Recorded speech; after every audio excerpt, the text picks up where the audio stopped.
session. Dozens of college students are camped out practically on the doorstep of the Nevada legislature. They're protesting the governor's education budget. Yeah, they're trying to urge lawmakers to stop the cuts they would make through Nevada's K-12 and higher education systems. Fellow 8 News Now's Ed Pierce actually joins us live tonight from Carson City. And Ed, there have been other demonstrations this session, but they appear to have changed. No votes.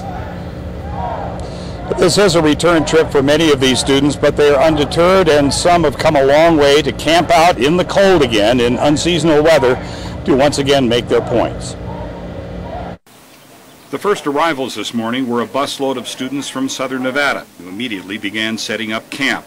Tent erection is not a class taught at any Nevada school, but with a set of instructions one apparently learned through experience. It was a return trip for many of them. In March, as many as 1,500 students gathered here with the same message, that the governor's budget would severely impact them through increased tuition and whole programs and classes disappearing.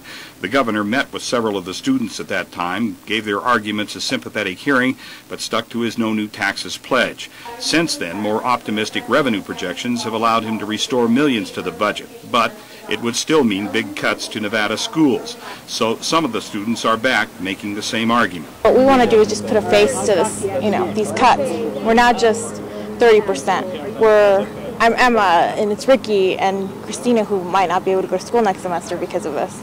Honestly, I'm actually kind of scared to go to school. I'm afraid I'm not going to be able to afford it. We've been communicating with them all throughout the course of this session, and we really want to make one last push and let them know that we stand to lose here in Nevada. Of course, the big question is whether camping out outside the building can change any minds inside.